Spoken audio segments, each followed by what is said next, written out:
भंडारा आयुध निर्माणीतील चार्जमनसाठी झालेल्या विभागीय परीक्षेत कोट्यवधी रुपयांचा घोटाळा झाल्याची तक्रार बुट्टीबोरी पोलिसांत दाखल करण्यात आली।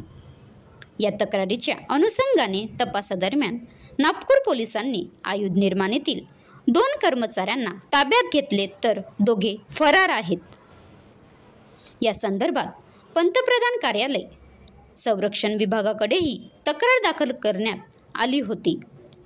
देशभरातील 41 आयुध निर्माणीत 2023-24 मध्ये चार्जमनच्या पदोन्नतीसाठी विभागीय स्पर्धा परीक्षा घेण्यात आली होती। या परीक्षेनंतर भंडारा, अंबाझरी, चांदा येथील आयुध निर्माणीमध्ये डिपार्टमेंटल परीक्षा देऊन सुमारे 100 चार्जमन नियुक्त करण्यात आले।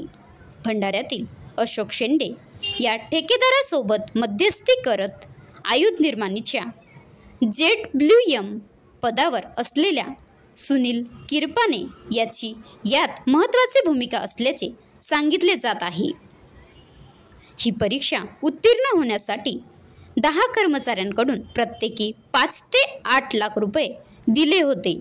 त्यापैकी काही उर्वरित रक्कम देण्यासाठी हे आरोपी नागपुरातील बुट्टीबोरी परिसरात भेटणार होते, परंतु पोलिसांनी यांचा डाव हाणून पाडल्याने यातील आरोपी बच्चन कुमार राजेंद्र यादव वय 34 वर्ष, राहणार आयुध निर्माणी कॉलनी, जवाहरनगर तथा सह आरोपी अशोक शेंडे, राहणार भंडारा याच्यावर कलम 318(4) अन्वये बुट्टीबोरी पोलीस स्टेशन येथे गुन्हा दाखल करण्यात आला आहे।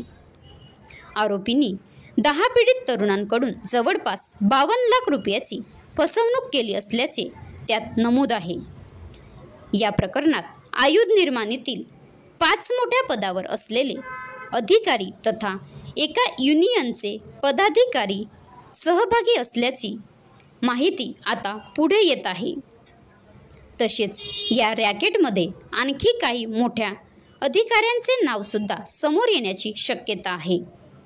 त्यामुळे काही अधिकारीसुद्धा आता मोबाईल फोन स्विच ऑफ करून फरार असल्याचे सुद्धा सांगण्यात येत आहे। सदर घटनेचा तपास नागपूरचे उपविभागीय पोलीस अधिकारी दीपक अग्रवाल करीत आहेत। बनवा व्हिडिओ, पाठवा व्हिडिओ, आम्ही तुमच्या न्याय व हक्कासाठी लढा देऊ। ताज्या बातम्या व घडामोडींसाठी पाहत राहा फक्त महाराष्ट्र लाईव्ह न्यूज। आजच आमच्या चॅनलला सबस्क्राईब करा, शेअर करा, कमेंट करा आणि हो, बेल आयकॉन दबायला विसरू नका। जय महाराष्ट्र।